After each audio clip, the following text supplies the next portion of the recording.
Regarde, me shot tout le plastique. Y'a qui derrière moi? Y'a X. Eh ouais. Bon, si t'as pas compris, on va faire des petits travaux sur la X. Vu que la DDX est enfin partie. Voilà. Que dire. Bah, j'ai racheté de nouveaux outils. Ça. Extracteur de vis, de boulons, de goujons, de tout ce que tu veux. Voilà. Je les ai achetés uniquement pour le scooter. Je vais le refaire. Voilà. Donc pour ceux que ça intéresse de suivre, je vais refaire le scooter. Je vais d'abord m'occuper du frein avant. C'est surtout pour ça que j'ai acheté l'extracteur. Comme j'ai la vis qui est foirée dans l'étrier. Mais je ne peux pas le faire tout de suite. Parce que je vous aurais bien fait voir ma perceuse. Mais ma perceuse a cramé. Et quand je vous dis cramé, elle a littéralement cramé. Le moteur il a pris feu, les charbons inexistants, ma perceuse. Donc là, elle est à la poubelle, elle est entièrement démontée. J'ai voulu regarder si en fait on pouvait changer les charbons, mais les charbons, en fait, le moteur n'est pas ouvrable. Donc c'est pour ça que chez Parkside, quand tu l'envoies au SAV, il t'en renvoie une nouvelle. Bon, après, il faudrait très bien juste remplacer le moteur avec les coques, tout ça. Mais bon. Donc comme j'ai pas la garantie, et ça doit faire maintenant 2 ans que je l'ai, alors je l'ai cramé sur une mèche de 13. Là déjà, la première fois je l'ai abîmé avec une mèche de 13 et là bah, je l'ai fini avec une mèche de 13. Donc là elle est à la poubelle. Voilà. Donc pour ceux que ça intéresse, je vais refaire ce moteur là. Parce qu'il est rincé de chez rincé. Il faut d'abord que je refasse les plaquettes. Et je vais refaire ce moteur. Voilà. Et qu'est-ce que j'allais dire aussi? Ouais. Je vais le refaire pour qu'il roule correctement, tu vois, à peu près 80-90, ça sera juste bien. Mais, je vais peut-être l'utiliser pour aller voyager. Ouais, je vais peut-être l'utiliser pour faire de longs trajets avec une femme, au lieu d'avoir un truc à vitesse où il n'y a pas de place. Donc moi j'ai l'avantage d'avoir un coffre. D'ailleurs, j'ai même racheté un sac à Lidl, un sac qu'on met à l'arrière, ici, sur un porte-bagages. Bon, je ne l'ai pas là, mais il sera monté, donc voilà, j'hésite. La 125, j'hésite à la vendre, ouais, j'hésite à la vendre, voilà. Donc, je verrai par la suite si je la vends ou si je la vends pas. Sachant que j'ai acheté beaucoup d'accessoires et tout, mais bon. En tout cas, si je la vends, c'est pour rouler au moment avec le scooter, comme je vais m'engager à le refaire, même s'il n'est pas à moi, il est à mon frère. Si mon frère s'intéresse aussi de refaire son scooter, qui me le dit, comme ça, au pire, c'est lui qui, je le répare, je m'en sers avant pour le roder et après je le rends. Ou alors, il me le dit, puis je le récupère pour moi. Voilà. Donc, je verrai. Ça sera sûrement à prévoir pour le scooter. Voilà. Donc, si vous voulez suivre, bah, revenez plus tard. Peut-être que ça sera fait ou non. La 125, peut-être que je vais la vendre ou non. Mais j'hésite encore. Voilà. Donc, voiture, qu'est-ce que je vais lui faire? Eh ben, je vais lui refaire ses points de rouille. Voilà. Je vais lui refaire ses points de rouille à la voiture. Donc, comme par hasard, cette porte-là est fermée. Ah. Voilà. Comme tu peux voir. Point de rouille. Voilà. Alors bien sûr, il faut retirer ce plastique-là. Donc ça veut dire qu'il faut que je retire le siège pour retirer le plastique, pour retirer le joint. Donc je vais refaire son point de rouille qui est là. Normalement, il n'y en a qu'un seul de ce côté-là. Mais j'ai quand même contrôlé comme il y a de la rouille ici. Vraiment, parce que ça a coulé. Donc point de rouille ici. Lui, c'est le moins important. Voilà.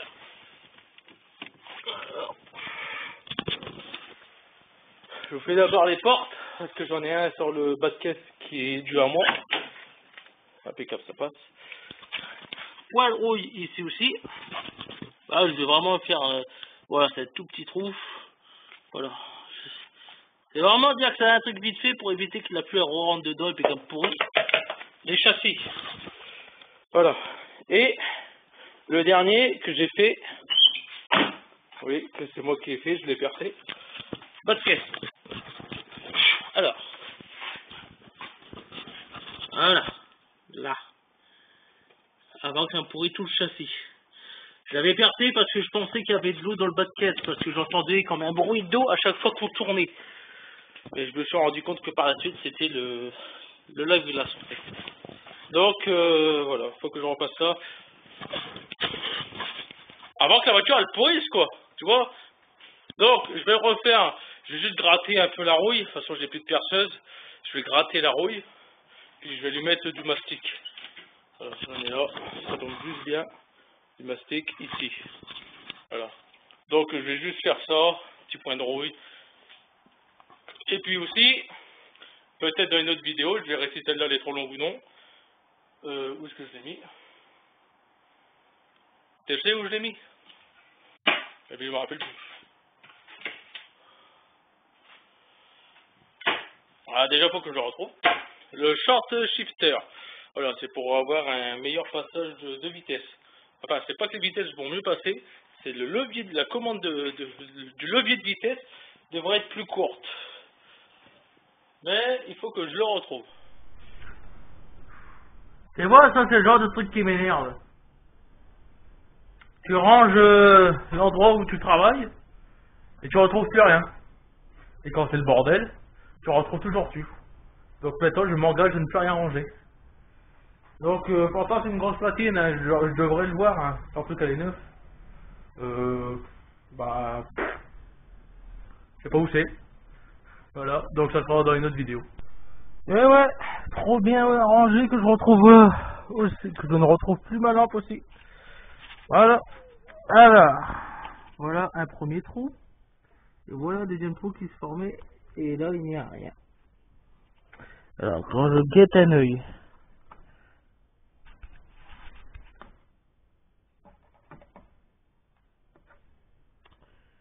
Ah, bien sûr, je ne vois rien non plus. Donc, ce que je vais faire, c'est que je vais mettre du dégrippant à l'intérieur. Comme ça, au moins, ça évitera que ça rouille. Ah non, j'ai de l'huile siliconée que mon cousin m'a donné aussi. Ouais. La graisse siliconée. Je vais mettre de la graisse siliconée à l'intérieur. Comme ça évitera de rouiller. Là, bah, j'ai qu'un tout petit point de rouille. Franchement, un minuscule truc. Voilà, je n'ai que ça. Donc, je vais poncer et vraiment foutre un tout petit peu de mastic. Voilà, c'est le seul endroit où j'ai de la rouille. Et c'est le seul endroit où j'ai... enfin, en gros, j'ai pas grand chose. Là-bas, c'est pas... c'est pas monstrueux, j'ai envie de te dire. Hein. Et en dessous... voilà. Donc en dessous, bah, à l'intérieur, il n'y a pas rouillé. Voilà. Malgré qu'il a fait un hiver. Il n'y a pas de rouille. Il me semble qu'avec l'autre, j'avais coulé un trou.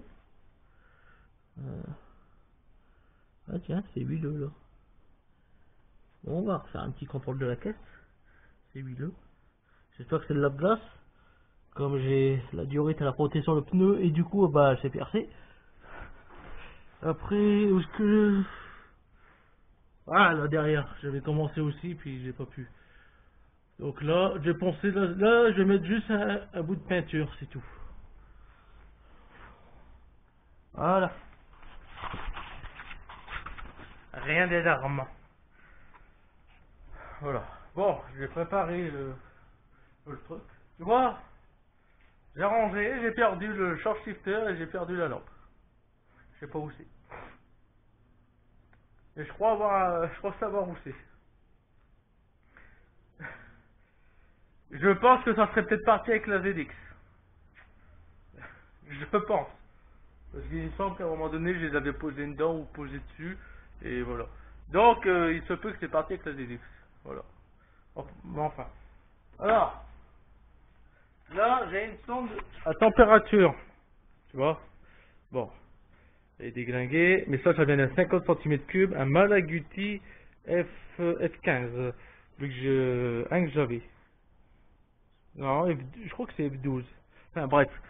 Si vous connaissez pas, c'est pas grave. Et moi, je n'ai pas de sonde de température sur mon compteur. Et bon, comme par hasard, vous ne voyez toujours rien. Il n'y a pas assez d'éclairage là. Putain, j'aurais dû l'acheter la rampe de LED Michelin. Enfin bref, ça je vais l'installer. Je sais pas encore où exactement à l'intérieur. Peut-être là au niveau de l'aspiration. Donc il y a un truc que je vais installer. Sonde de température. Donc masse. Il y a un plus et il y a un com. Voilà, le com qui est à droite. Donc ça, en plus ça a de l'éclairage. Voilà, je vais installer ça. Normalement j'en ai un deuxième. Il est moins abîmé. Mais bon, il doit être encore quelque part. Je vais installer ça. Du coup, pareil, déménagement. Ah, moi c'est dedans. Non, déménagement perdu.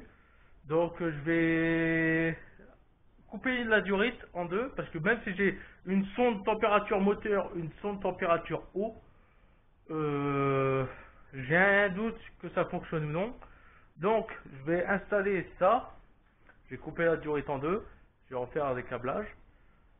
Et puis ça devrait aller. Normalement j'ai la sonde. Il faudra juste que j'essaie de la faire compatible. Là j'en ai deux. J'ai deux fiches, donc je pourrais la couper. À voir bientôt. Ce que je vais faire aussi, j'ai installé un interrupteur marche-arrêt pour le ventilateur de chauffage, radiateur moteur. Voilà, parce que j'ai un doute aussi, peut-être que vu qu'il y a une sonde qui passe pas, qui passe mal, enfin comment dire, qui fonctionne pas comme elle devrait. Du coup, je vais le faire ça, comme je vais installer une température d'eau, d'eau. Comme ça au moins je pourrais l'activer ou le désactiver pour faire refroidir le moteur. Et quoi encore, ouais. Et je vais rechanger son huile bientôt. Alors j'ai pris pour diesel, j'ai pas pris pour essence. Voilà, j'ai pris pour, en fait j'ai pris pour la C5, j'y ai pas pensé pour celle-là. J'ai fait là actuellement 1000 km avec enfin plus de 1000 km avec la voiture en roulant essence éthanol. Normalement je vais vous faire la vidéo comme le pourcentage d'éthanol que j'ai mis dedans. Bientôt après celle-là. Ouais, je vais changer l'huile comme je vais prendre celle-ci comme elle est en promo là. Ça là, motul. Bon, c'est pour le C5. Je pensais avoir fait 10 000 km avec le C5, mais en réalité, j'ai fait que 5500 km avec le C5. Enfin, ma femme a fait ça. Avec la voiture. Là, actuellement, dans le moteur, c'est cette huile-là. La CEC automotive. Voilà. 1540 huile minérale. Alors, celle-là, elle est très bien. Hein. Franchement, elle est très bien. Mais elle n'est pas bien pour l'utilisation que je fais. C'est-à-dire, moi, je vais utiliser cette voiture pour aller travailler. Voilà, je l'utilise. Donc, au matin, j'allais se chauffer à peu près, allez, sans mentir, 1-2 minutes. J'y vais. Entre chez moi et l'entrée de la rocade, je fais que 5 minutes. Entre chez moi et l'entrée de la rocade. Donc, en 5 minutes, lui, il n'a pas de temps de chauffer. Une fois que j'arrive sur la rocade, voilà, je bombarde. Donc, 110 et plus, et encore plus, pour pas vous dire combien je roule. Mais l'huile qui est dedans, comme c'est de la première priote, elle va pas supporter le... Je vais finir par user trop vite le moteur ou l'huile elle va cramer et puis ça va pas être bon pour le moteur. Donc l'huile, je vais la rechanger avec de la motule. Pareil, toujours 10-40, mais pour essence. Alors je pourrais mettre celle-là, diesel, mais celle-là je la conserve plutôt pour le C5. Celle-là, je vais la rechanger. Là, de toute façon, j'ai revérifié l'huile. L'huile est toujours couleur blanche, mais elle va finir par noircir, c'est sûr et certain, parce que comme c'est une huile premier prix, c'est pas fait pour rouler à plus de 130. Voilà. C'est pas fait pour rouler à plus de 130. Donc, donc l'huile, je vais la changer. Au moins, il y aura un meilleur, peut-être un meilleur rendement et une usure moins vite que l'huile qui est dedans. Voilà. Parce que l'huile, je vais la conserver, elle va juste me servir pour lubrifier des pièces, ou alors si vraiment un jour là j'ai un problème, j'ai pas d'huile sous la main, hop, je reclaque ça dedans, puis voilà. Voilà. Qu'est-ce que je voulais dire aussi? J'ai... Franchement, super. J'ai acheté du dégraissant universel à moins de 3 euros en déstockage. Je l'ai fait à certains endroits. Je vais vous les faire voir. Bon, je l'ai fait là. Vous pouvez voir, il y a une tache. Il y a un côté qui est parti, mais je l'ai mis pur le truc. Je ne l'ai pas dilué à l'eau, je l'ai mis pur. J'ai frotté, après j'ai rajouté de l'eau par-dessus. Et voilà. Ici, il y avait une tache de gasoil. Il n'y en a plus. En dessous, je sais pas si vous vous en souvenez. Regardez. On voit encore un peu la tache. Elle est là. Vous voyez là? Et ben elle est quasiment partie. Et quand je vous dis quasiment, elle est quasiment partie. Il me suffirait juste en fait de bien balayer pour enlever toute la poussière, faire le diluant correct, mettre dedans, et la tâche elle part. J'avais des taches ici aussi. Regardez le sol. Regardez, c'est quasiment parti. Là on les voit un peu plus, mais honnêtement ça ne se voit quasiment pas. Il suffit juste que je repasse dessus et ça se barre. Je passe un cacheur de pression dessus et c'est parti. Bon allez, fini de parler, j'ai préparé ma pâte.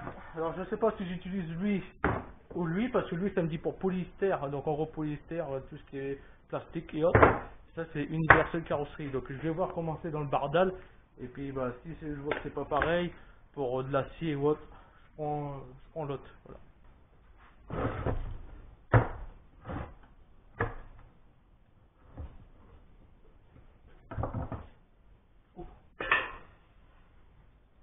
Il y a une belle texture, tu vois dedans. Alors,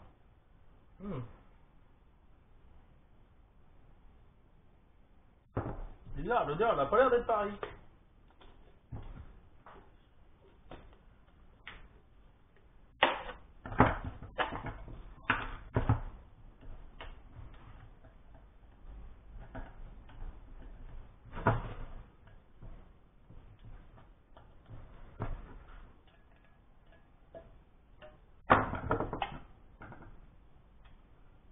C'est pas les mêmes textures, j'ai envie de te dire. Regarde. Bon, enfin. Donc je vais utiliser le bardal. Donc j'ai tant qu'à faire. Hop. Ah moi je crois qu'il y a une date de péremption là-dessus. Alors. Ah, il me faut des trucs pour faire le aussi. Regarde bien, j'ai tout jeté, je fais rien.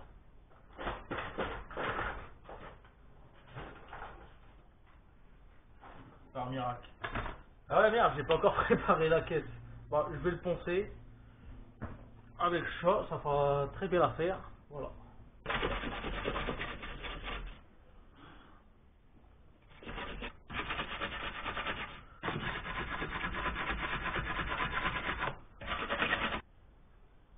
Bon, pour le trou de devant, là, au niveau des carrosseries, ça je le ferai après. C'est pas gênant pour le tout de suite. Je fais d'abord derrière. Et après, après je le ferai après. Voilà. C'est tout, je le ferai après. Donc, oh, alors.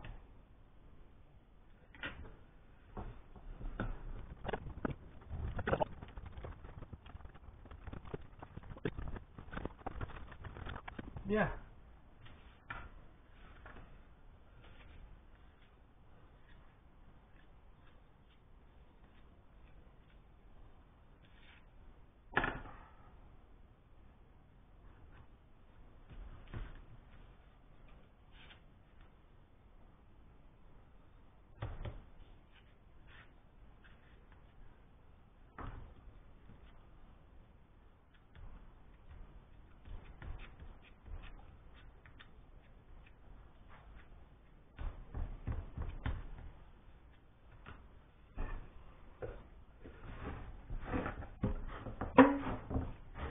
Voilà. Ça devrait en avoir bien assez. Un durcisseur.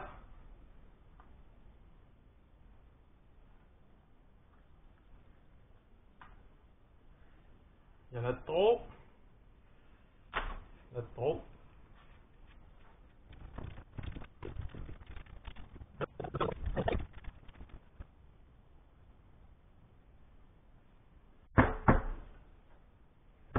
Bien, bah, je l'ai lu, hein. Donc, il faut bien du durcisseur. Comme j'avais pas de durcisseur avec lui, bah, j'ai pris ça. Et très bien, c'est dit 2 à 3% selon ce que j'ai utilisé. Donc, j'en ai mis beaucoup plus. Et ça a utilisé dans les 5 minutes. Et après, bah, c'est à laisser à refroidir. À laisser agir.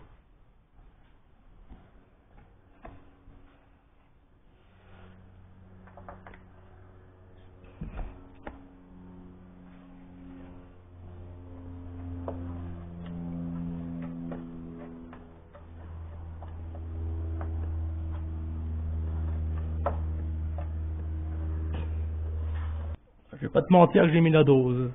On va dire quand même que ça pénètre. Comme dans une bonne forme.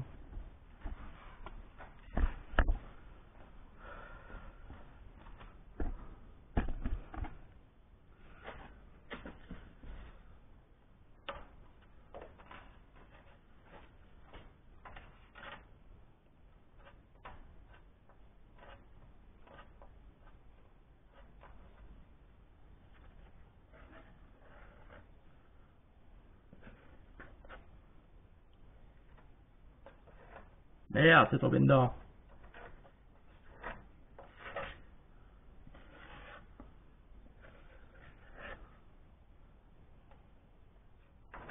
Bon, son liquide c'est tombé à l'intérieur. J'ai plus de pâte.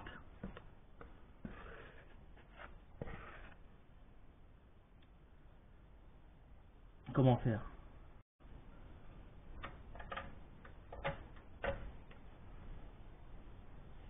Je vais en refaire, je vais faire des gros placards. Une fois que ça aura séché, je vais venir le poncer. Il faut que je la refasse.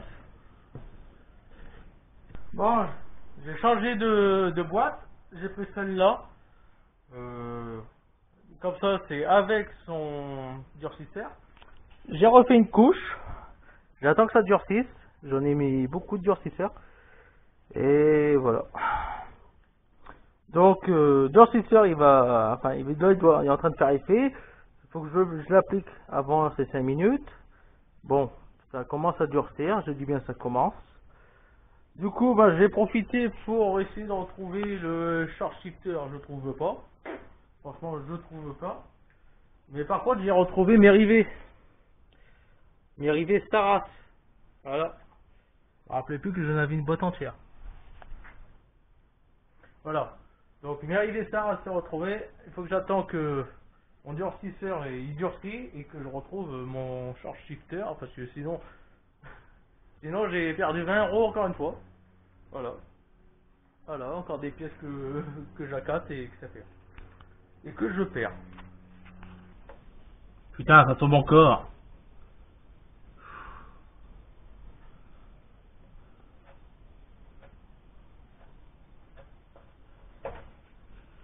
Voilà, c'est pas encore assez durci.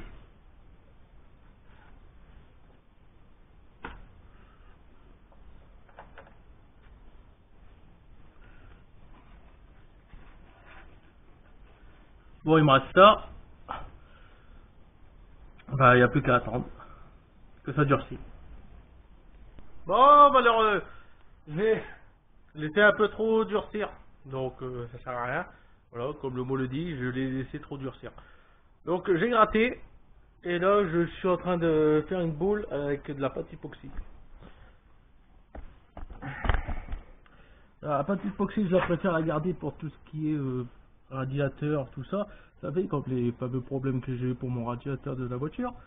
Et aussi pour boucher des trous sur les pots d'échappement. Mais bon, comme là, la pâte elle veut pas tenir, enfin le mastic.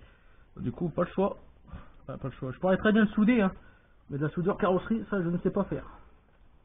Voilà. Donc, on va y mettre de la pâte.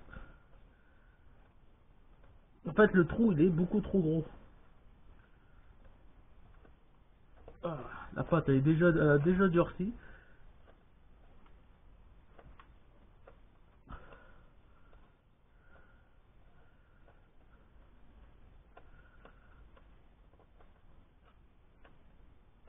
Voilà. J'ai pas fait une boîte assez grosse. Parce que ça, de l'époxy, après, pour le poncer, C'est très dur. J'essaie de l'écraser là au maximum que je peux sur le coin. Tant pis s'il y a encore un trou, je remettrai du mastic après. Comme là, ça va déjà boucher la plupart.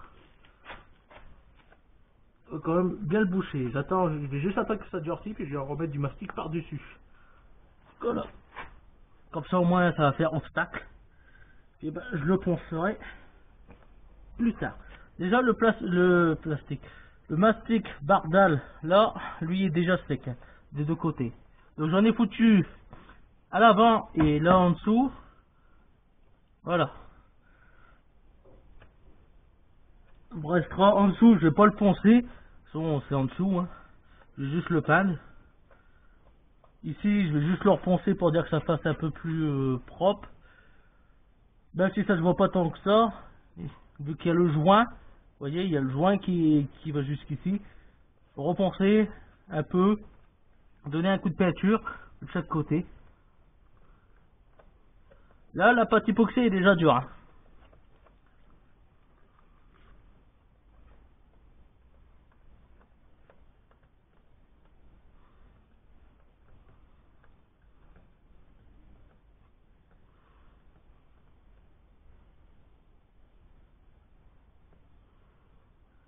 Voilà. Bon, j'ai plus qu'à vraiment attendre que ça sèche et puis bah je vais refaire avec du mastic.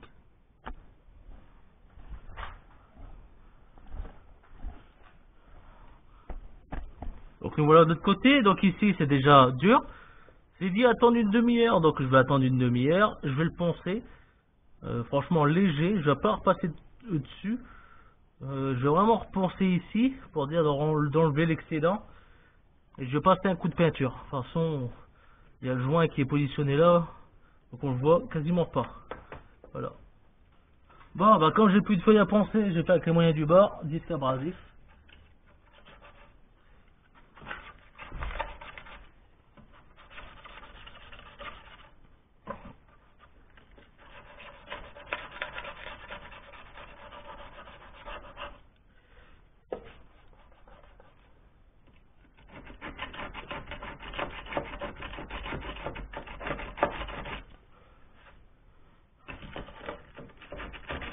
Ce qui est bien, c'est qu'il y a des jalons blancs arrondis.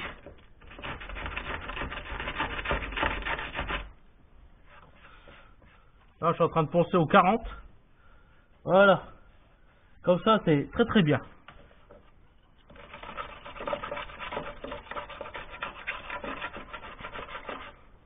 Voilà. Parfait. J'aurais plus qu'à remettre le joint. Là, je donne un coup de peinture et je ferai la même chose de l'autre côté après. Donc, la même que j'ai utilisée pour l'attelage, l'anti-rouille. Cette fois-ci avec un nouveau pinceau.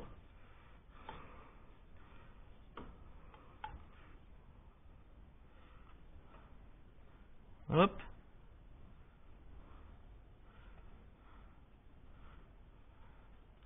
On va faire dans le point où ce qui était rouillé.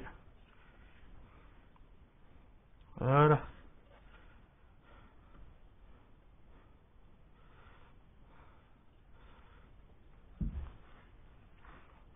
Ça ne se verra même plus. Ça ne se verra même pas la différence de couleur de peinture là. Il suffit juste de bien étaler.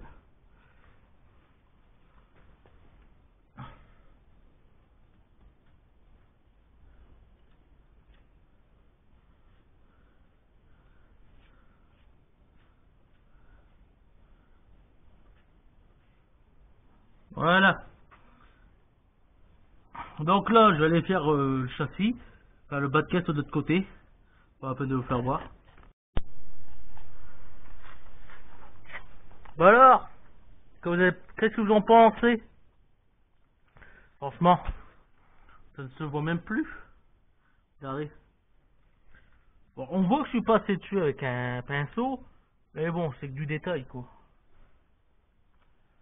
Au premier regard, tu le vois même pas. De l'autre côté, c'est pareil. Hop. Que tu vois qu'il y a eu de la rouille. Bon, là, il y a encore un léger trou, mais bon. C'est juste la pâte qui sont enfoncées, mais il n'y a plus de point de rouille. Bon, après, ça se peut que par la suite, l'eau va stagner là, mais bon. Elle ne pourra pas elle ne pourra pas rouiller le mastic et la pâte époxy. Impossible. Voilà.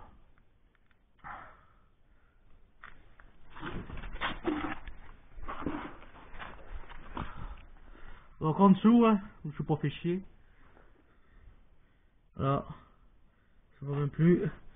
Vous voyez, tout à l'heure, j'avais mis de la graisse graisse siliconée. Regardez, elle est ressortie par ici. Là. Donc en fait, ce qui fait que ça rouille, c'est parce qu'il y a une infiltration d'eau là-dedans. Voilà. Donc plus tard, pas dans les médias, mais je vais passer la brosse métallique dessus et puis je vais peindre.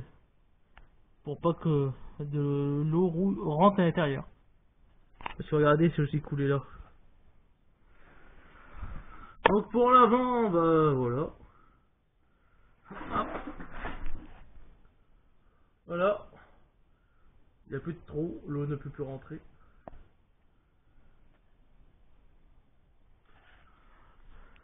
J'ai profité, j'ai repeint la porte. Comme elle avait été griffée puis il y avait des points de rouille, je l'ai repeinte.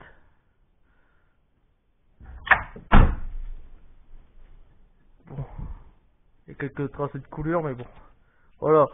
De loin, ça se voit même pas. Franchement, il faut vraiment être prêt.